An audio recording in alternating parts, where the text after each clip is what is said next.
At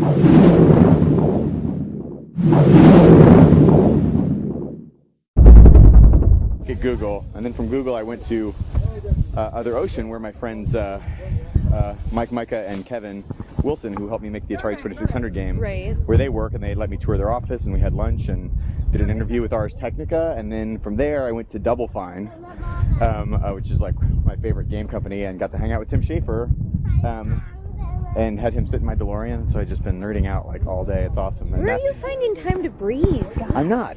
That's You're not breathing? Okay. I'm kind of out of breath all the time. Take a big breath. Okay, much better.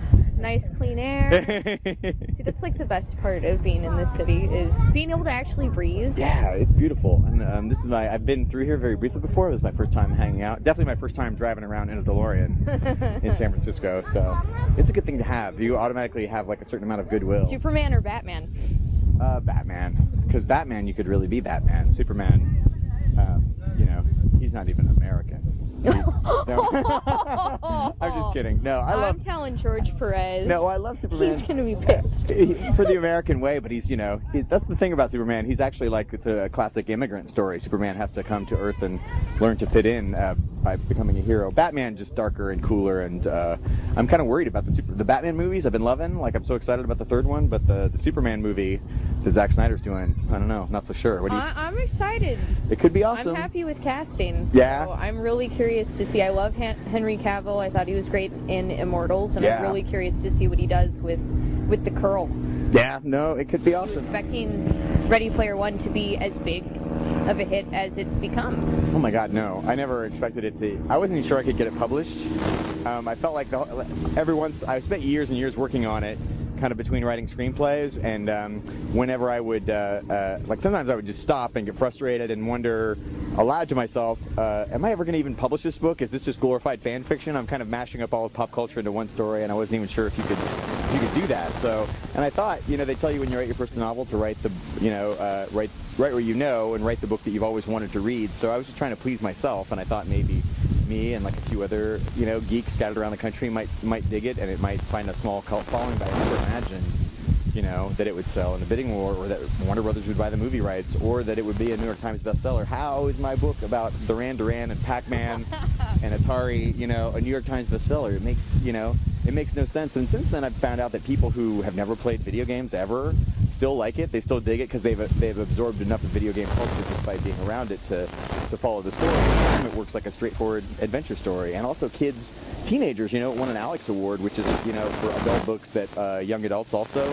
love. And kids who were never even alive in the 80s, dig it because they'll read it with Wikipedia open and look up the references as they go, or ask their parents. I have all these parents emailing me and saying, because of your book, my kid is grilling me about the 1980s, about my childhood, which is they've never cared about before. So that's like a weird side effect of it. But yeah, I'm still in shock. I mean, this is all, the hardcover came out last August, and I've just been kind of in a perpetual state of shock and wonderment since then. It's nuts, It's like a golden age of video games right now, and also just having access to the whole past library of with MAME and emulators, being able to play every video game ever made, and having access to that as well as new games. I mean, I feel like some bigger games, that's the difference between kind of small indie companies and big game companies. I feel like there's so many cooks in the kitchen that sometimes big games end up not being so great just because there's so many people are required to do it, whereas when it's smaller, maybe it's like the difference between big budget blockbuster movies and indie films, right, where like indie you have more control and can be much more personal story, and you don't have to try to please as many people. I have all these people who tell me that they feel like I wrote the book just for them, which is crazy because I wrote it just for myself.